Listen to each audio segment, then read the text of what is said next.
안면 거상시 효과와 부작용은 제대로 하는 안면 거상술은 기본적으로 이렇게 여기 앞부분을 귀속하게 절개를 해서 이 코 앞에 있는 요 팔자주름까지 거의 다 밑에 그 박리를 해서 들어오게 됩니다. 굉장히 넓은 박리를 박리하게 되는 거죠. 그리고 당기고요. 그 안에 이렇게 휘 감습니다. 그리고서 이제 봉합을 하게 되는데 이게 제대로 하는 안면 거상술입니다. 안면 거상술을 제대로 했을 경우에 시술 효과는 리프팅 중에서 제일 좋습니다. 단 두 가지 단점이 있습니다. 첫 번째는 부작용이 심하게 되는 경우에는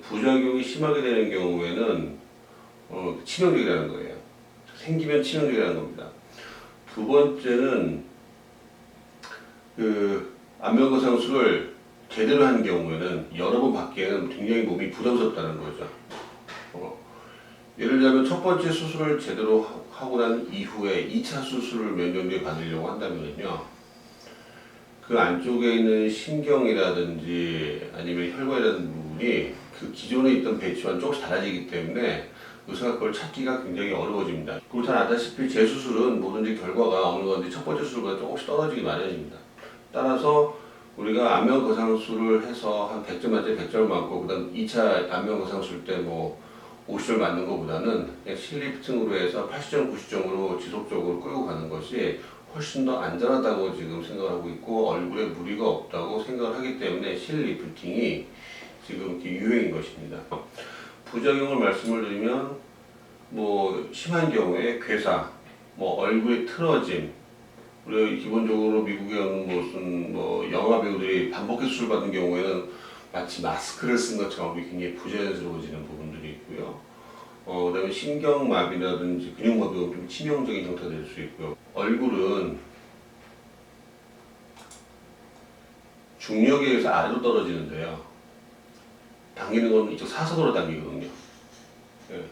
만약에 수직으로 떨어졌으면 수직으로 올려야 됩니다. 그래야지 기본적으로 리프팅 되는 것인데 떨어지는 거는 수직으로 떨어지는데 당기는 거는 사선으로 당기죠. 당연히 얼굴이 계속 틀어질 수밖에 없습니다.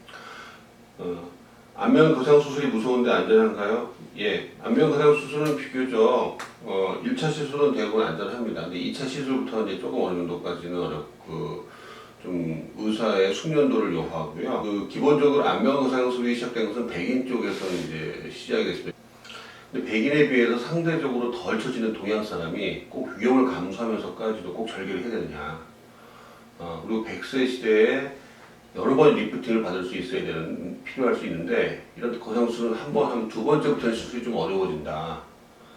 그럴 경우에 그럼 우리가 보통 처음부터 거상술을 시작해야 되겠느냐 이제 그러한 의문점이 남습니다. 이런 두 가지 의문점부터 시작을 해서 우리가 100세까지도 계속 안전하게 받을 수 있을 것이 받으려면은 어떤 리프팅으로서 우리가 관리를 받아야 될 것이냐 라고 하는 부분에 대해서 이제 우리가 의문점을 갖게 되면서 저희 리프팅이 좀 발전을 하게 됐습니다. 절개 방식은 무서운데 비절개로 리프팅의 좋은 방법은 무엇이 있을까요? 표피 쪽에서 일어나는 리프팅이 있고요.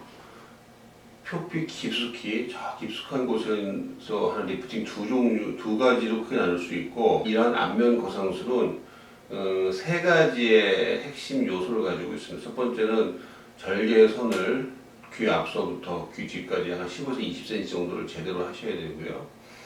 그리고 코 옆에 있는 우리가 팔자주름까지, 입가 바로 옆까지 박리가 이루어지고 굉장히 넓은 박리, 얼굴의 거의 반쪽을 박리한다고 생각하시면 되고요.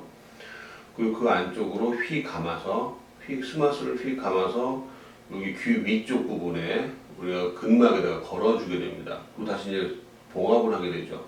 이것을 제대로 한 안면 거상술이라고 하는데 그럴 경우에는 이제 이러한 문제점이 발생할 수가 있습니다. 자주 발생하는 건 아니고 발생한다면 좀 치명적이기 때문에 기본적으로 그래서 저희 윤매성형 같은 경우에는 뭔가 조금 환자분들한테 크게 문제가 될 수 있는 부분이 조금이라도 있을 수 있다. 그럼 저희는 그 시술 종목에서 배제를 합니다. 근데 저희 유니메디는 두 가지 의문을 가지게 되었습니다. 첫 번째, 백인에 비해서 상대적으로 덜 처지는 동양 사람이 위험을 감수하면서 꼭 절개해야 되느냐. 두 번째, 100세 시대에는 여러 번 리프팅이 필요할 수 있는데 안면 거상술은 한 번 하면 그 다음 수술은 어려워지는데 이걸 갖다 계속 여러 번 할 수 있을 것이냐. 귀 앞에 흉터가 굉장히 좀 보기가 싫습니다. 이런 후유증을 피하기 위해서 절개나 박리 범위를 매우 작게 해서 하고 있습니다. 예를 들면은 귀 앞쪽으로 살짝 몇 센치 정도, 귀 뒤로 몇 센치 정도, 그래서 그 일부만 보통 박리를 하죠. 근데 이런 경우는 거의 효과가 없다고 보시면 됩니다. 따라서 기본적으로 저희 병원에서는 그럼 이렇게 지금 효과가 적은 미니 박리라든지 미니 거상은 하지 말고 차라리 실만 이렇게 들어갈 수 있게 할 수 없을까? 그러면 엄면 거상술에서는 이 부분이 가장 중요한 역할을 하니까요. 이런 경우에는 이렇게 들어갔을 경우에 이 끝이 빠지게 됩니다. 결국은요. 우리가 이걸 잡게 되면 이렇게 빠지게 되는 것처럼. 근데 만약에 지금 좀 전에 안면 거상술처럼 이렇게 휘 감는다고 한다면 아예 끝이 이렇게 원형으로 이렇게 감겨져 있다고 한다면 이게 빠질 수가 없지 않습니까? 기본적으로. 근데 요거는 기본적으로 여기를 절개를 해야지만이 가능합니다. 그러니까 절개를 할 수가 없으니까 대부분의 병원들이 이렇게 끝이 열려있는 U자를 거꾸로 한 부분만 수술하게 되는 거죠. 그런데 기본적으로 저희 유니메 성형외과가 절개를 하지 않고 이런 방식으로 실을 넣을 수가 있습니다. 거꾸로 U자로 변형시키지 않고 원칙대로 휘감는 시술은 저희가 거의 유리하다고 보시면 됩니다.